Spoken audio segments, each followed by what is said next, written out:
Welcome back to my YouTube channel. दोस्तों राधे राधे। मैं आपका गोकर्ण परम पूज्य महाराज और आज आप सभी माताओं बहनों को करवा चौथ की बहुत बहुत शुभकामनाएं।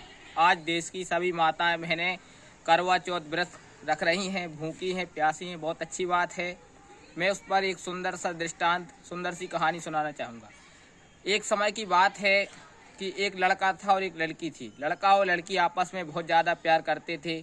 लड़का लड़की से कहता था मैं प्यार करता हूँ, लड़की भी कहती थी मैं तुमसे बहुत प्यार करता हूँ। दोनों में बहुत ज़्यादा प्यार हुआ और प्यार बढ़ता बढ़ता हुआ तो दोनों की शादी हो गई।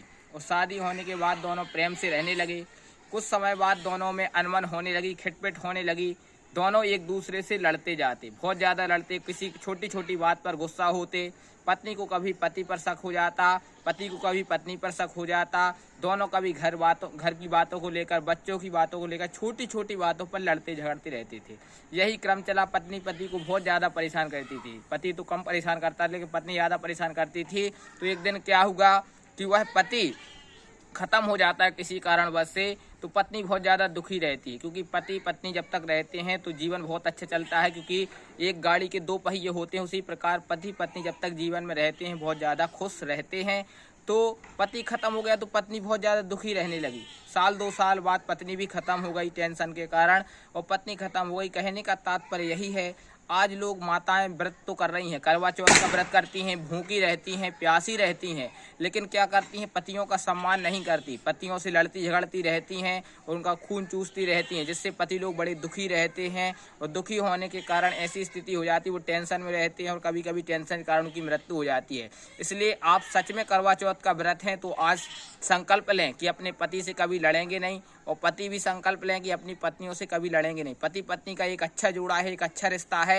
दोनों सम्मान पूर्वक निभाएं, एक दूसरे का सम्मान करें। पति पत्नी की बात माने, पत्नी पति की बात माने, और जीवन अच्छा चले। क्योंकि ये ग्रस्त जीवन बसाया है। हमारे यहाँ 7 जन्मों का बंधन होता है, एक जन्म नहीं अपितु 7 जन्मों का बंधन होता है।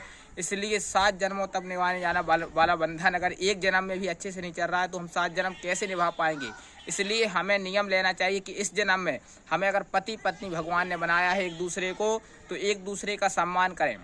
कोई छोटी सी गलती हो जाए अगर पत्नी से तो पति इग्नोर कर दे, और पति से गलती हो जाए तो पत्नी इग्नोर कर दे। क्योंकि इग्नोर करने से क्या होता है, कभी कभी लड़ाई बच जाती है। इसलिए अपने घर में अगर आप पति पत्नी लड़ाई कर रहे हैं तो आपके ना करवा चौथ मनाने का कोई तात्पर्य है, ना आपके सावन सोमवार रहने का तात्पर्य है, ना आपके कृष्ण जन्माष्टमी रहने का कोई तात्पर्य है, ना आपके रामनवमी व्रत रखने का कोई तात्पर्य है।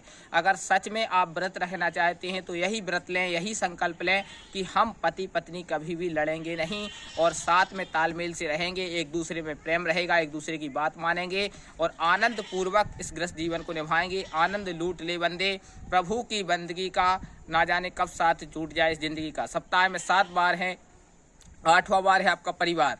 8वां बार आपका ठीक रहेगा तो 7वां बार आपके सुखद रहेंगे। इसलिए परिवार के साथ एक खुश रहें, अच्छे परिवार को स्वर्ग बनाएं, सुखमय बनाएं। इसी शुभकामनाओं के साथ मैं गोकर्ण परम पूज्य महाराज आपसे विदा लेता हूं। राधे राधे, जय श्रीमन नारायण। दोस्तों करवा चौथ की पुनः आपको बहुत सारी शुभकामनाएं।